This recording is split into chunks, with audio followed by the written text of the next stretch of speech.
Every time I go back to Athens, I return to the tiny street where I grew up. It was just the three of us, my mother, my little sister Agapi, and me. My parents had separated, so we all shared this cramped one-bedroom apartment across the street from a fire station in the middle of the city. But my mother made it seem grand and full of life. And she'd do this through cooking. Constant, non-stop cooking. For my mother, food was life. And life was food. If you were eating, it meant you're alive. Food was a kind of love offering, and she was a high priestess. Her ceremonial robes were a house dress and a food-smeared apron. Our lives in Athens revolved around the kitchen table. Agapi and I would hurry home from school, and even before we'd throw open the door, we'd be coaxed in down the hallway with the smells of dill, mint, sage, rosemary, thyme, basil, fennel.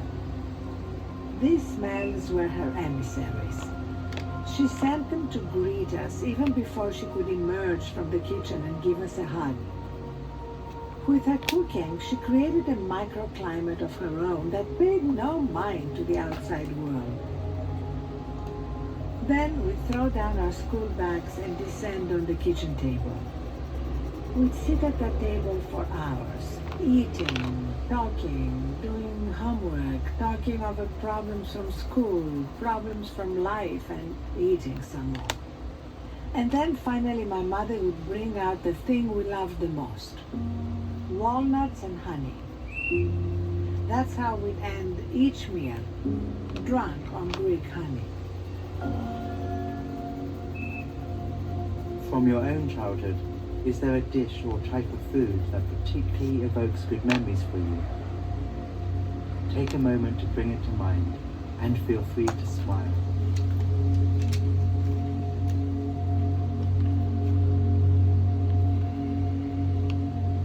Can you picture the food and the people or the place you most associate with it?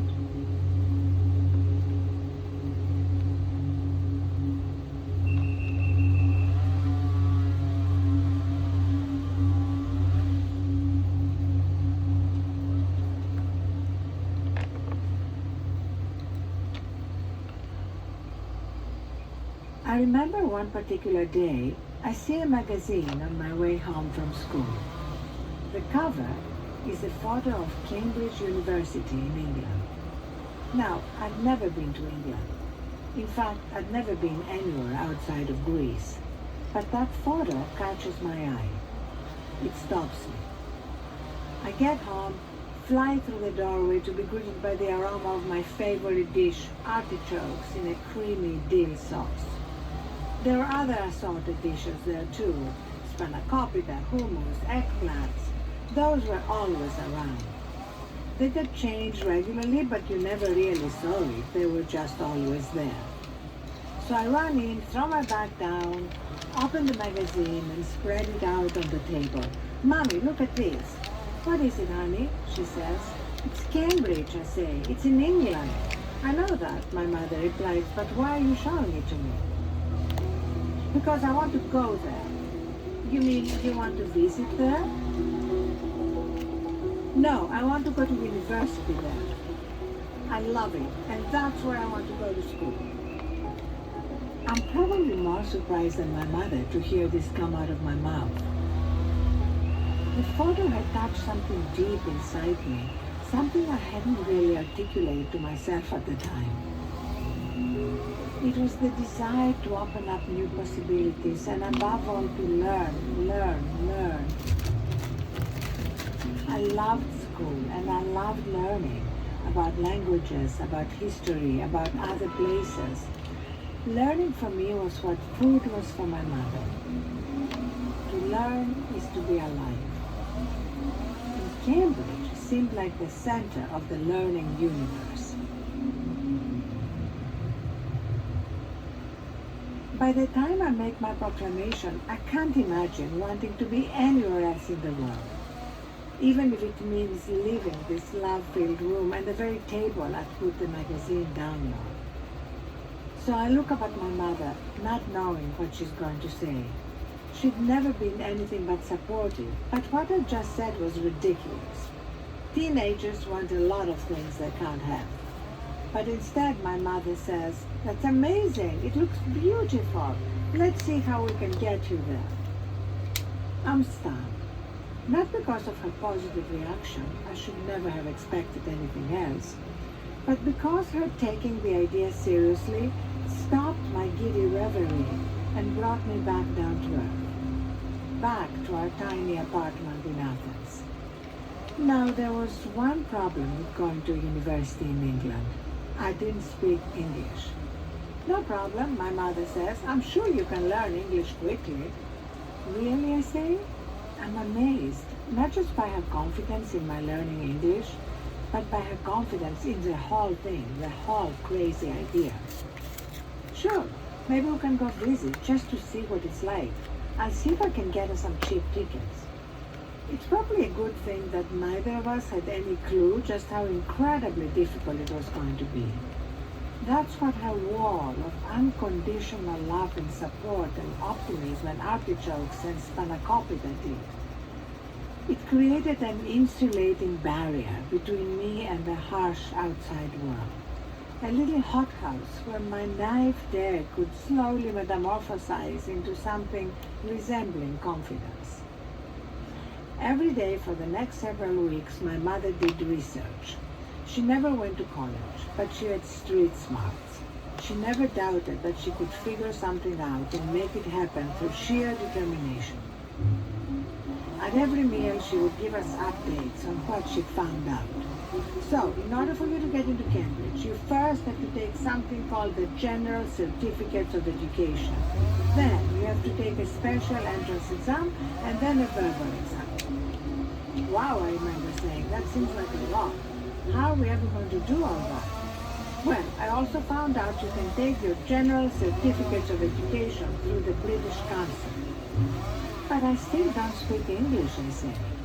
"I also found this intensive class where you can start learning English," she says. There was really nothing I could say. She'd figured it all out. She even looked into how to apply for a scholarship.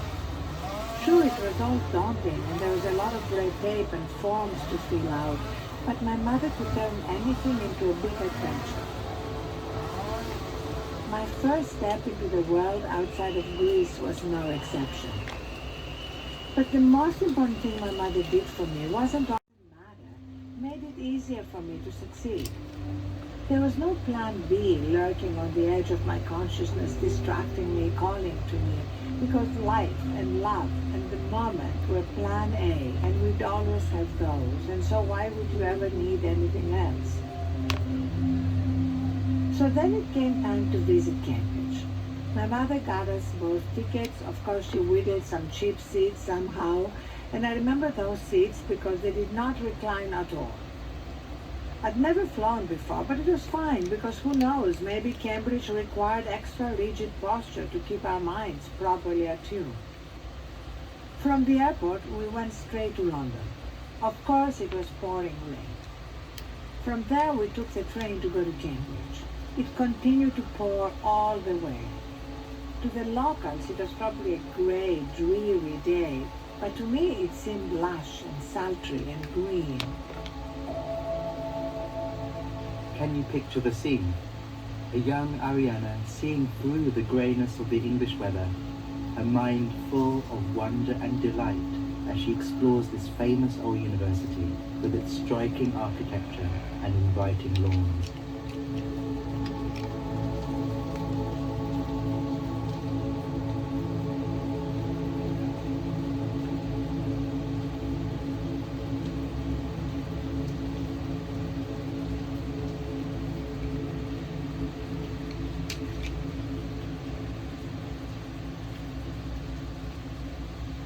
And then finally, we were there. It was hard to believe.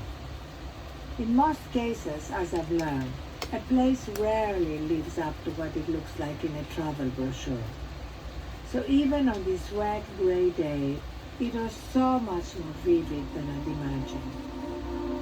Building after building, there were students all over the place, Cambridge students who spoke perfect English.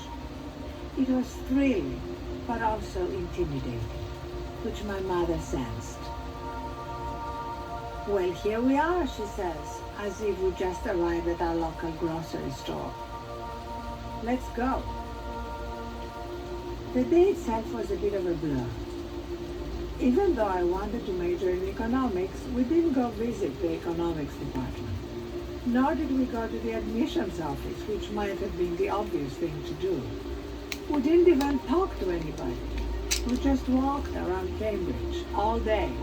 Two Greek women who barely spoke English, like spies doing reconnaissance. But I think what we're really doing was just walking around the place until it felt natural for me to be there. It was a kind of in-person visualization. I'm walking around just like the real students are, in the same buildings. Nothing bad is happening. Nobody is reacting. If I got in, this is what I'd be doing. Maybe it really is possible. How does the idea of an in-person visualization sound to you? Ariana explored what it would be like to be her future self by walking around Cambridge as if she were a student there, not a visitor. Are there any experiences for you that you would want to become real? What would your in-person visualization look like? And the more we walked, the more I loved it. I thought it was gorgeous. The colleges, the libraries, the river. By the end of the day, it felt oddly familiar and at the same time ancient. It all reeked of history, a history I ached to be part of. It was overwhelming, the sort of place that could take over your life.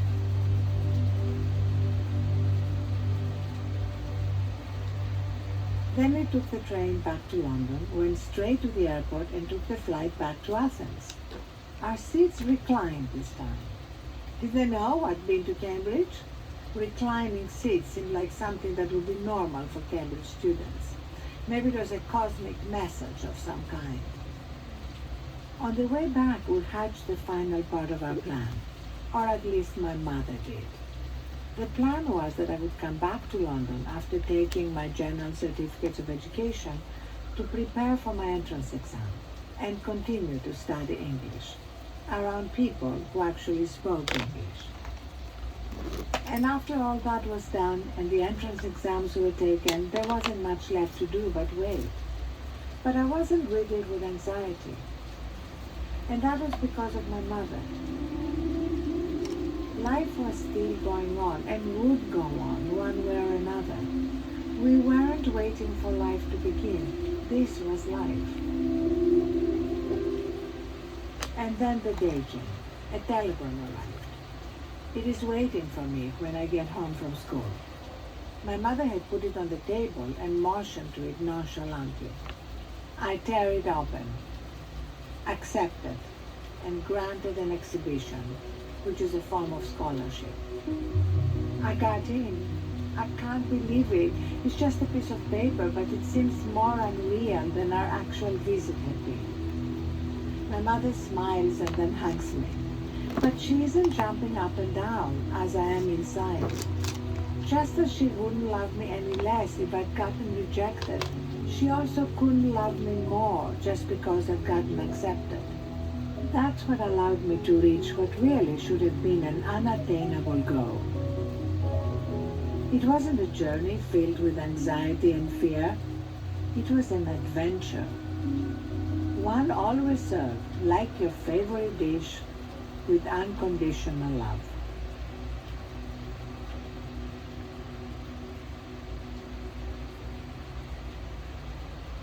We've reached the end of Ariana's story.